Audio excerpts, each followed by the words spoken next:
Let's test your knowledge on EKG strips. Okay, the first strip is this one. Does anyone know what this is?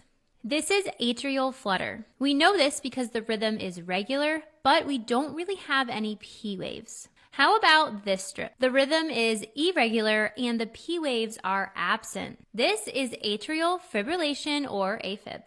A lot of students get these two mixed up, so I'm going to tell you how you can notice the difference between atrial flutter and AFib. The main difference here is that AFib has irregularly irregular R-to-R intervals. You can see how there's a big space here, a small space here, a small space here, and a big space. They're irregularly irregular. Where atrial flutter typically, not always, but typically has regular R-to-R intervals. They are nicely aligned and spaced out. Another silly way to remember this is to think of this as an A and this as an A because they kind of look like A's. And you can think A, flutter, flutter, flutter, A, flutter, flutter, flutter, A, flutter, flutter, flutter. The flutters are kind of more pretty looking than in AFib.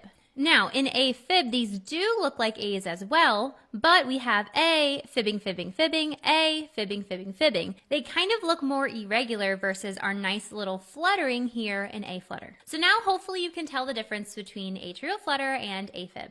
Okay, this is the next strip. Does anybody know what this one is? This one is ventricle tachycardia, VT or VTAC. The characteristics here is that we have irregular coarse form waves of different shapes. This is a very, very fatal rhythm with no contraction and no cardiac output. You can kind of remember this one because it kind of looks like a tombstone, and VTAC is again very deadly. Okay, this is our next one. Does anybody know what this one is? This one is asystole or flatline. In asystole, we have no heart rate, no rhythm, no P waves, and no QRS complex, which is why it's called flatline. If you remember your medical terminology, A means without, and systole means the heart muscle is contracting. So asystole means we have no heart contraction. Does anybody know what this strip is?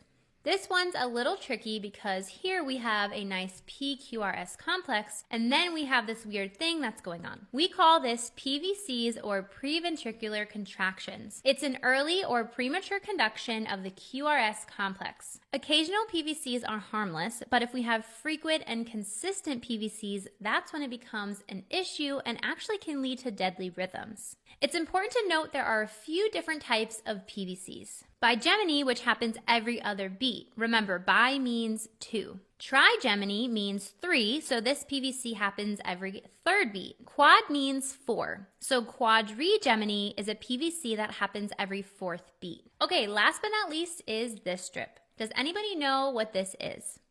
Well, at first glance, we have some really nice PQRS complexes that are nice and even. And we have a normal looking strip, but the rhythm is very slow, making this sinus bradycardia. Brady means slow, so we have a slow heart rate. If you want more help understanding EKG strips, you can find all this information and more in the complete nursing school bundle. Happy studying, future nurses!